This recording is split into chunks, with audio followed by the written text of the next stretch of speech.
brain start working. Hello, and welcome to another Crochet Studio Session. In this week's episode, I have a kind of liminal situation. So it's one of those weeks where I don't have anything. Well, I do have something exciting and new to show you, but it's quite a good example from a crochet designer's perspective of where things go slowly and things take time longer than you expected. So I don't have as much to show you as I was hoping, but that's life. It's been a busy couple of weeks. I had a lovely few days at the coast, and then I've also got a poorly cat, which is quite distracting. And yeah, stuff just takes like longer than you think. But what I do have to show you is quite exciting. So if you've been watching the last few episodes, you'll know I'm working on a cardigan version of the Fluff It sweater. Before I go into that, speaking of last episodes, I want to thank you for the comments on my little Edinburgh tour. I tried something a little bit different with the videos and stuff. I tried to narrate, and I learned I talk way too much for that. So, to at least narrate specific issues. And I had a few technical challenges. I'd made like a little 8-minute video of the Edinburgh trip, and then I talked over it and I talked too much. And then some of the technical stuff went wrong where I was showing stills of photos. So I'm like, do you know what? Keep it simple. The idea of this podcast is to show you a kind of behind the scenes idea of what goes on in a crochet designer studio, and doesn't need to be overproduced. Keep it simple. It's my mantra. If in doubt in life, keep it simple. So, with that in mind, I'm not saying I'll never try anything like that again, but I had a vision in my mind, and it's not quite how it worked out, which is the way sometimes. So let's get on to new things. And I have an almost finished sample one of my Fluff It cardigan. So I'm going to show you that. Here's a little corner. I'm just going to pause and I'm going to put it on because this chair is really noisy and it's really distracting. So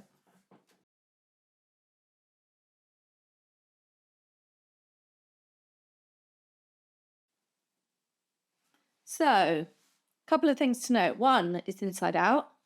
My ends are on the outside, so this is the wrong side, but the right side is fairly similar. I've only done one cuff, so I like this kind of bit shorter than 3/4 length sleeve. I've put this started off as the long version, and the hem and all the trim is slip stitching, and I tightened it up on this one because I like them to kind of tuck in. Might have tightened it up a little bit too much to go around my bum, but I'm liking it. So I do have a buttonhole. We're going to talk about buttons in a minute, but yeah, I'm actually really, really pleased with it. So it's got a kind of nice sort of gentle slope on the neck. Again, this is why the tight round my hips bit, because it's quite an oversized cardigan, but the tight round my hips kind of pulls it apart there. But what you can do with this, because it's tight, is you can kind of fold it under a little bit, and then you've got lots more space. I haven't blocked it yet, which will hopefully relax it a little bit, but I do really like the way the trim has worked out. I definitely tightened up on my button band compared to the neckline, which is the same, which I really like. I really like the way how this neckline has worked out. So I'm quite pleased with that. Just getting the shaping right was a bit of a challenge, and frogging fluffy yarn, also a bit of a challenge. I did actually have a question about this on my yarn haul post from last week, and I frogged a lot of this. So this is lace weight kid mohair silk held double. So frogging slip stitch, frogging held double. It's not ideal, but it can be done, and it's not as scary as you think. You can't just kind of rip it out like you would non-fluffy yarns, but if you go really slowly and you sort of pull the tops of the stitches apart, and you can kind of loosen it up, and the key is really to go slowly. It's like a meditative practice in patience or something like that. So yeah, I'm pretty pleased with it. It's a really simple construction. I've changed it a little bit from the sweater. So it's still side to side, but it's all done in one piece, and then it's folded over and you seam up the sides and under the arms, and that's really, you can just about see my seam there. Remembering this is inside out. Yes, there's not loads of sewing, and you get this nice sort of clean shoulder. So what you do, you start this side. So you work a long flat piece along the arm, and then you work along to the shoulder, and then I break and I work along the back, and then I come back and I work this front bit, and then I break my yarn and I start afresh on this bit, and I work here up to the shoulder. So I join this front piece to the back piece, and then work this shoulder, and then work across the sleeve, and then you fold it over and sew it up. I'll pop a little in my post about crochet cardigan construction. I do discuss this method. I'll link to it, and I'll pop a little quick schematic of what I've used for this one. It's a generic one rather than the specific shape, but it explains what I just verbalized. So let's put that up.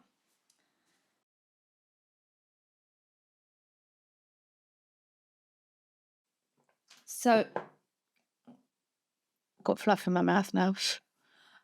All that's left for this one, hang on.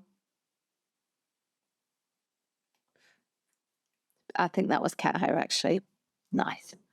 All that's left for this one, I've got to do this cuff, obviously weave in the ends and give it a little block. But I've got a bit of peril because this is how much yarn I've got left. So this is doubled up in that ball. No, one of these is doubled up. This one's doubled up. These, I think, are, yeah, these are leftovers.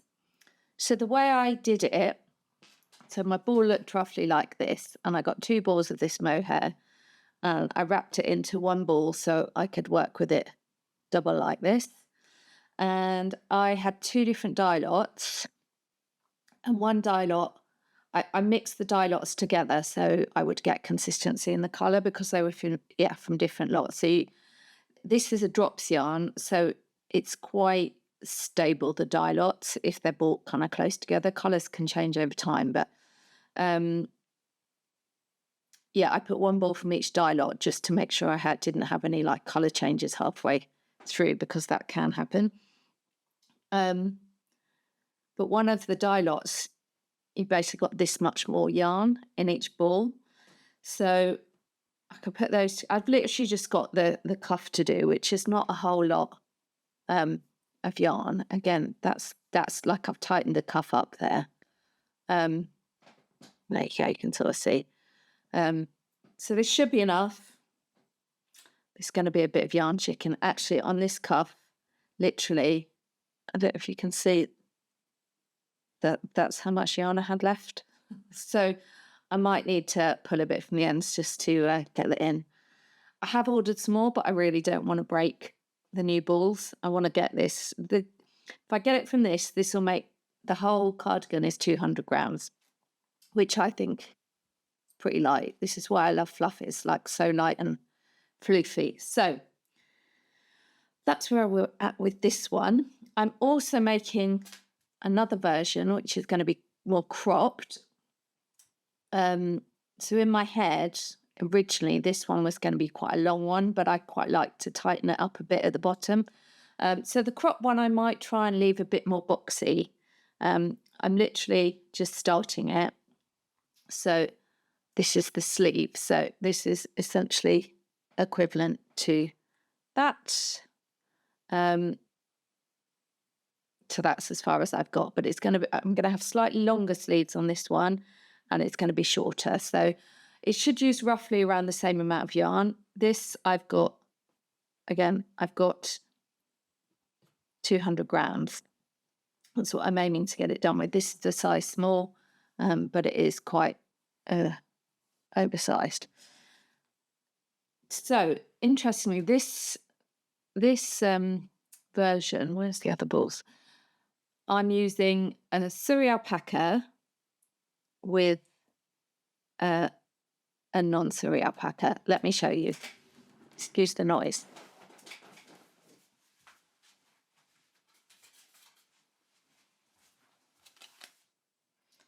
So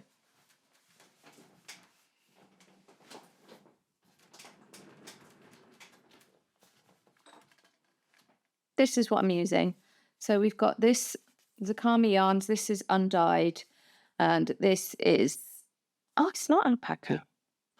I tell a lie. It's kid mohair, so it's 72% kid mohair and 28% silk. This, oh, I got so excited there, I paused the recording. I was telling you about drops. So the drops one, which is the pink, this is it's also mohair and silk, and I think it's slightly different combinations. Yeah, 75% mohair, 25% silk. This is 72% mohair and 28% silk. So there's a higher silk content in this one. And instead of doubling, holding this double, I'm holding it with this, which is alpaca. And you might have seen, if you saw my yarn haul, I bought 2 extra balls of this. So I had 2 balls of this. I thought I had 3 in my stash, but I can only find 2, which is my bad. But these are 50 gram and these are 50 grams. So again, that's going to be 200. The drops are 25 grams. So I had 8 balls of that. So I've held these double. Now this one I had balled up a while ago. And again, what I did is I rolled them into a big joint ball. But I am finding, and as I work with this, and I don't know if it's the way one of them was bought before, that they're not kind of the lengths, either they're stretching at different lengths, or there's like some kinks from when I was rolling them together. But it's not bad, but I am finding I'm getting a little excess of the fluff, so they're not kind of lying straight. I hope that makes sense.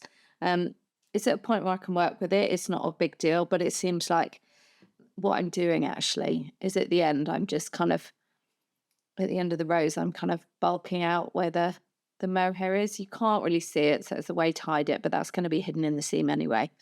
And it's interesting, this fabric feels a bit, it kind of looks a bit less opaque, like it looks a bit more holy, because you don't have the kind of fluff filling the holes with the double mohair.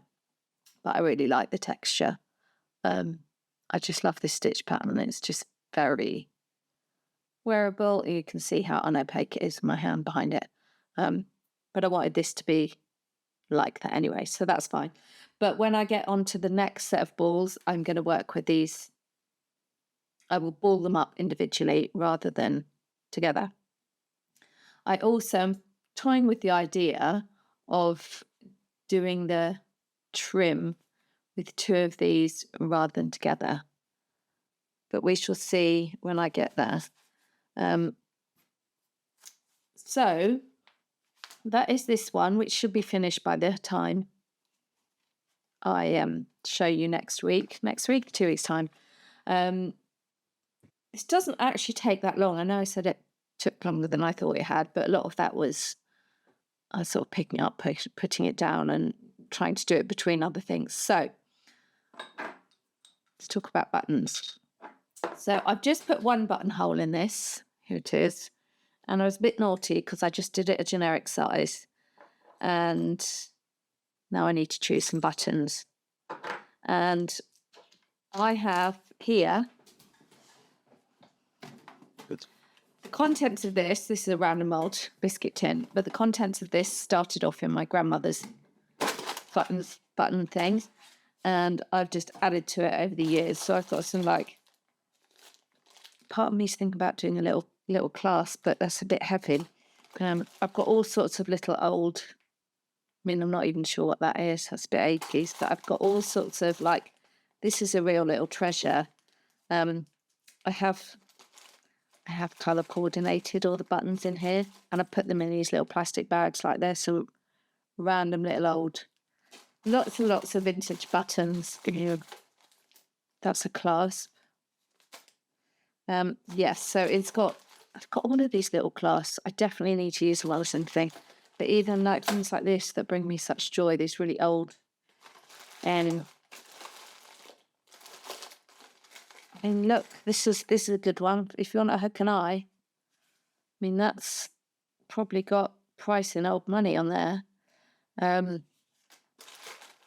Yeah, I could easily get very distracted by this, but I've got some buttons that I think would work. 59p, bargain. Okay, enough rummaging. So I think I'm going to use these on the white one. It's so damn cute.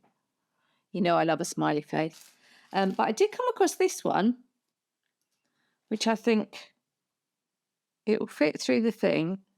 And I saw it and I'm like, that's a look at that. I think that one's leading.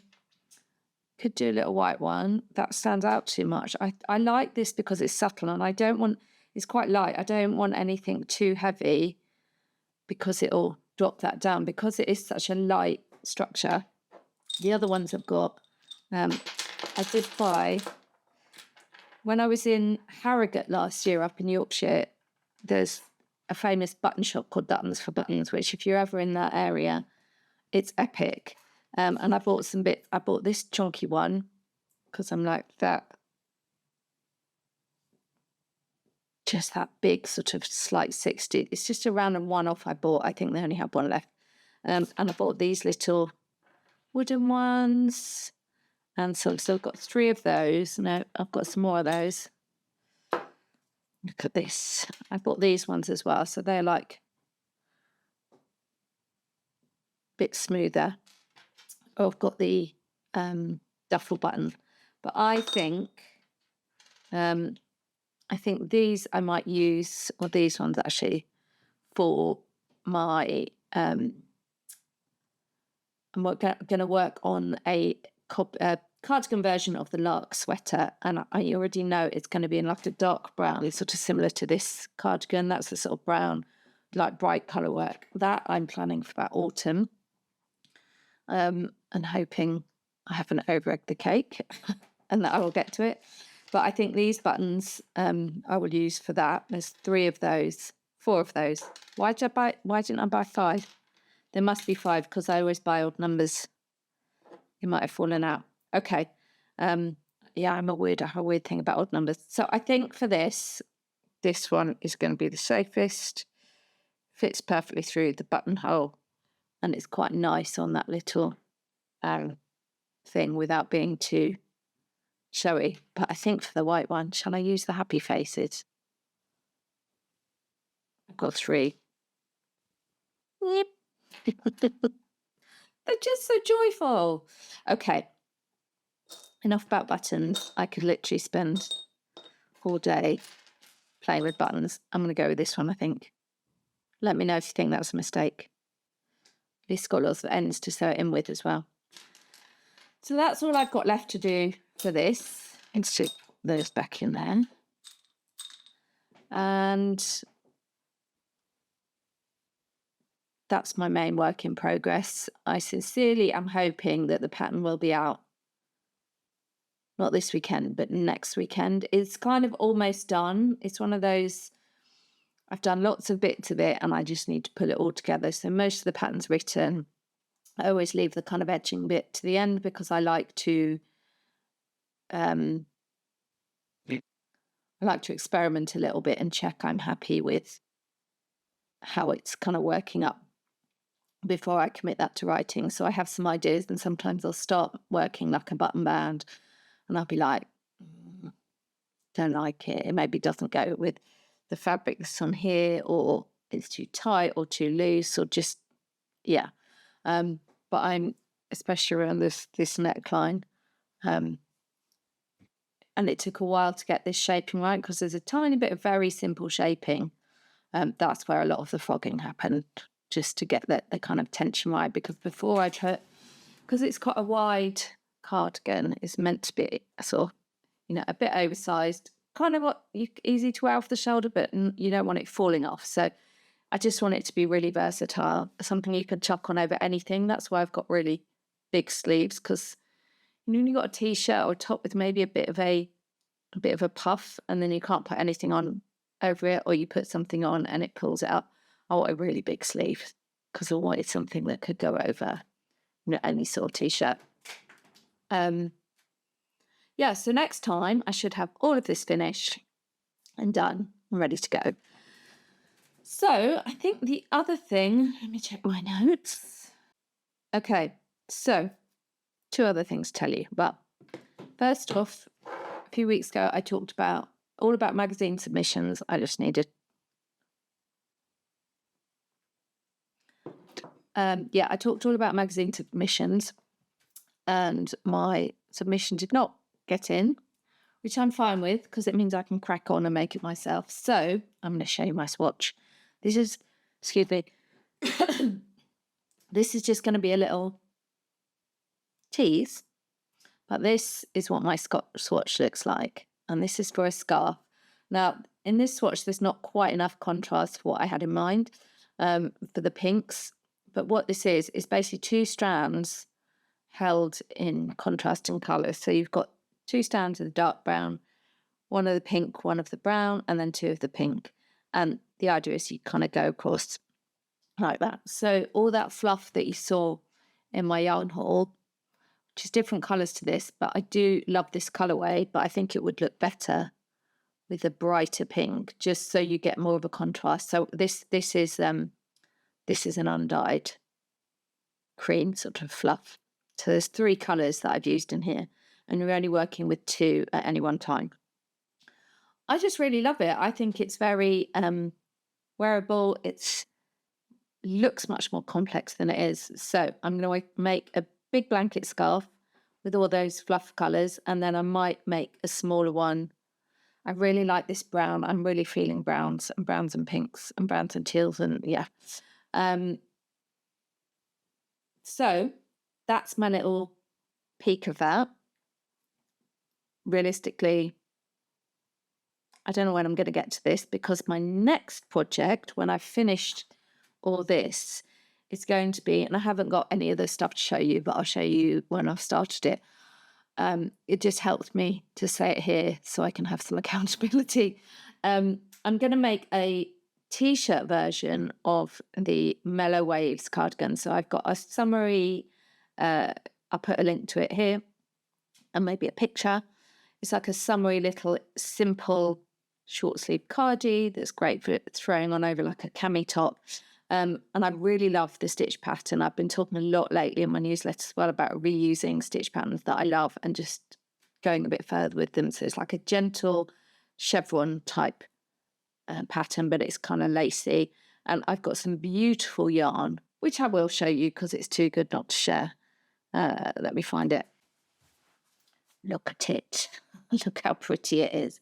So this is yarn I bought a couple of years ago from Charmaine Yarn Tings, and it's 100% silk. This was a birthday present to me, and I've been thinking about just the right project for it.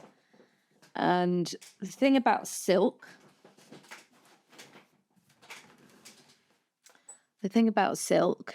is the drape is just delicious. I just can't, and it's a single, so it's kind of there's a bit that's come loose there. It's just got a really nice twist on it. So I've got that in the blue, and it's going to be stripes, so I'm going to alternate the blue with this colour explosion. That is the plan. And the cardigan version, I did use silk as well, or a silk blend. But you can substitute with something like bamboo is a really good substitute for silk if you can get a nice, this is 4-ply, a nice weight. I think that rose fibre that I got, the rose merino, I think that would be nice. And actually cotton would probably work with this as well, because you get that kind of nice weight, which works nicely with the lacy texture. So this is going to be my next, because I've been wanting to find the right thing for a while, and I was just like, look at what I've got. And I really like, it's just going to be a short sleeve boxy tee. I was hoping to have it done by the end of this month. That was in my earlier plan, but it's realistically, it'll be June. Hopefully in time for summer, because it shouldn't take too long to make. I mean, it's only 2 skeins, and it's quite a nice, relaxing pattern to work once you get there. And I've sort of got, because I've got a cardigan version, I've sort of got some of the pattern done. But I'm going to have to work out some other things like cam handling, the zigzags at the front neck. So yeah, that will be what's next, but I will get this done first. So that's the update I've got for you this week. Like I said, it's a kind of liminal week, which is liminal's a word that I learned from my yoga teacher, and she explains it as no longer but not yet. So it's like, I'm not starting this anymore, but I've not finished it. That's a bad example, but you've kind of, it's that in-betweeny phase that's often like can be quite uncomfortable. But actually it's quite a nice place to just sit for a while. So that is where I will be, finishing up things. And then by next time, not yet, we'll have switched to now, and I'll have these all done. So any questions about any of the stuff I've talked about today, please drop them in the comments. I love your comments, so thank you so much to those of you that make them. It's really appreciated. And enjoy your next 2 weeks crochet, and I'll see you soon.